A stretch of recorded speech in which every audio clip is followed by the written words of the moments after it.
Grace and Peace Church family. Some of you have heard me tell the story before that comes from ancient Greek mythology, from Homer's Odyssey, about a main character named Ulysses who went on a voyage in a ship. In this particular voyage with his sailors, they had to travel around this island that was known for having this mythical set of creatures on it called sirens.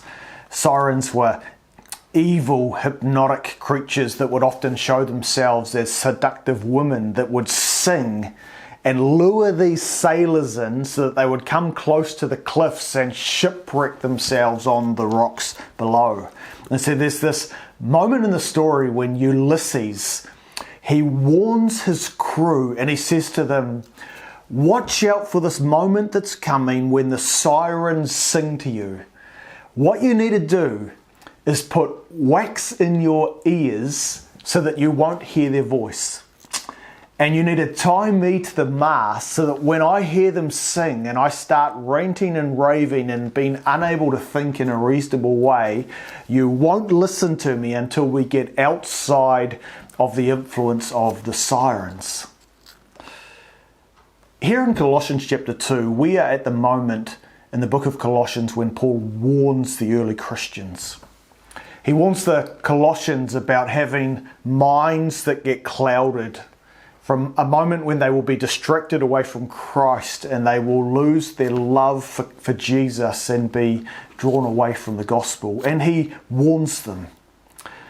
We've been seeing in Colossians that Paul has mostly been dealing with the false teachers that have come in by positively portraying a vision of Jesus for our lives in which he is absolutely awesome, completely supreme and sufficient for our lives. But this is the moment where the tone changes and Paul starts to speak about the defense we need as Christians against the voices that often come into our lives and seek to draw us away from Jesus. Paul says this in verse 8, it's the key verse, where he says, see to it, Christians, that no one takes you captive through hollow and deceptive philosophy, which depends on human tradition and the elemental spiritual forces of this world, rather than on Christ. When he talks there about hollow and deceptive philosophies and elemental spiritual forces, we can get a bit confused. When he speaks of philosophy, he's not talking about Socrates and Plato. He's talking about a worldview. He's talking about a way of thinking through what life is all about, where true life is to be found, what it looks like to have a complete and full life in which we will flourish. See, the world is continually giving us an explanation of what life is all about. And Paul knows that if we are not careful, we'll be drawn away from Jesus as our true source of life. And we'll find ourselves listening to voices that cause us to be brought and made as captives. You know, in this context in Colossians, if you read a little bit about these false teachers, you'll see that it's kind of a hodgepodge set of ideas that includes a little bit of Judaism, a little bit of Old Testament, a little bit of secularism, a little bit of paganism, a little bit of try-harderism, religion, do it yourself to fix yourself. And you might be thinking, oh, that's all very good for them, but that's not what we are exposed to. And yet, we have this thing called the internet, and we have social media, and we have political news, which is constantly giving us a message about what life is all about. If you want to have a full life, to truly flourish and be fulfilled, then this is what you need. Fill in the blank. You need to be totally successful in your career and at the top of your game. Or you need to have a picture-perfect family where everything is in order and you are completely functional. Or you need to have a lifestyle that fits the Nelson Tasman district, one that's comfortable and wealthy and free from any kind of pain. See, the world is constantly giving us this narrative, a gospel of where true life is found. Where is true life found? Verse 9, in Christ, all the fullness of the deity lives in bodily form, and in Christ you have been brought to fullness. He is the head over every power and authority. So what Paul does then is he goes back and he makes so clear what the point of the book of Colossians is about.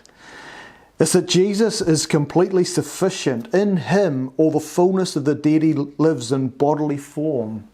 He is God, full of the Godhead, come to show us what God is like.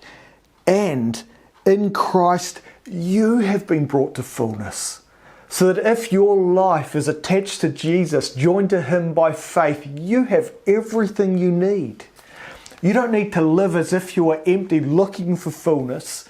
You already have that in Christ when he as a person comes and lives in you.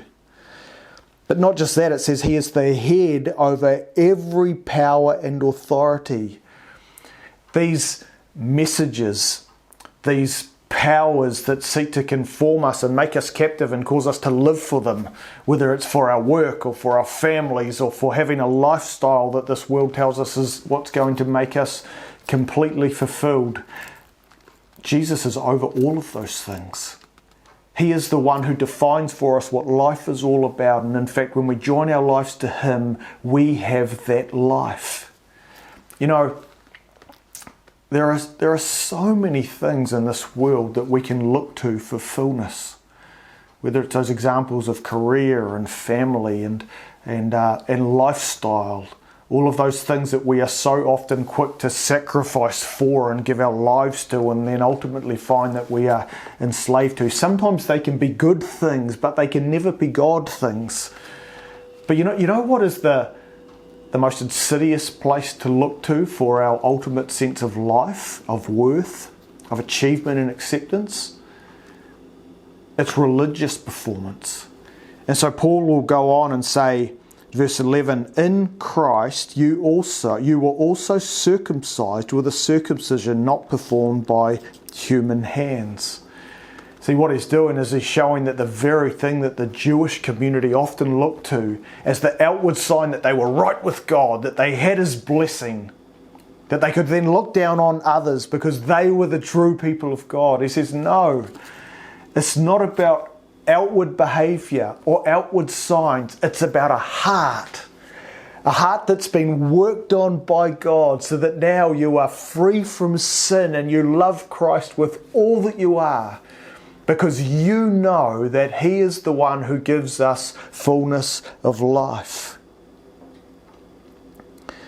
So I just want to warn you for a moment to be alert and be on guard to the messages you listen to that over time cause you to drift away from your life in Jesus and his supremacy and sufficiency for you. You know, C.S. Lewis, who one time he mused on what it would be like to ask 100 different people who had walked away from their faith what it was that caused them to leave their faith in Jesus. And he said, you know what, I bet you that what you'll find from those 100 people is that it's not so much that they had some massive doubt in their faith over doctrine and belief that caused them to move away from Christ. He said, I bet what you'll find is that they simply drifted away from him little by little over time. And so I want to ask you this morning, are you living out the closeness that you have with Jesus in your day-to-day life? Are you resting in his sufficiency? Are you submitting to his supremacy and allowing him to be the one that tells you where true life is found and then gives it to you as a gift by faith? You might be like one of those sailors who right now needs to put wax in your ears to the messages of this world that are continually seeking to seduce you and tell you where true life is found and to draw you away from Jesus. You might be like Ulysses, who needed to be tied to a mast and then told to be quiet by the sailors that were around him. Having true community, a community of people who you open your life to, share your struggles with and talk about your doubts and allow them to speak truth to you.